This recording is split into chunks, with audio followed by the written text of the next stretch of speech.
Hi everyone. In this video, I'm going to show you how to use Blue Willow AI for generating images. So first of all, open your browser, then go to Blue Willow,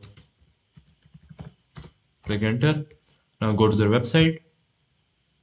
Now once you're here, you will have to click on this button, the try now for free button. After clicking on that button, you will get to this window where here you will have to type in your full name and email address. After you're done with that part, you will get a Discord invite from Blue Willow AI.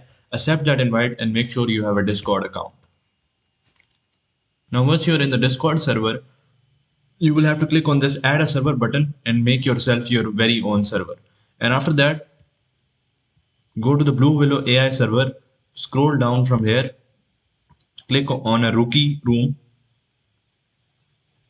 and click on the logo of the Blue Willow bot and click on add to server.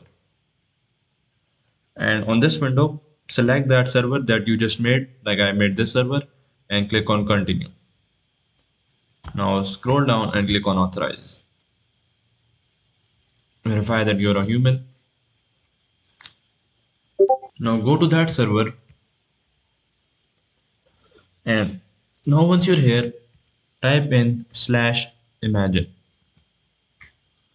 Select this and type in a prompt that what type of picture you want to create. Let's say I want to create a cat in a house. Click enter. And as you can see, it has given me 4 pictures of a cat in a house. So that's pretty much it. And that's how you can use Blue Willow AI for generating images. Hope you guys liked it. Thanks for watching. Bye.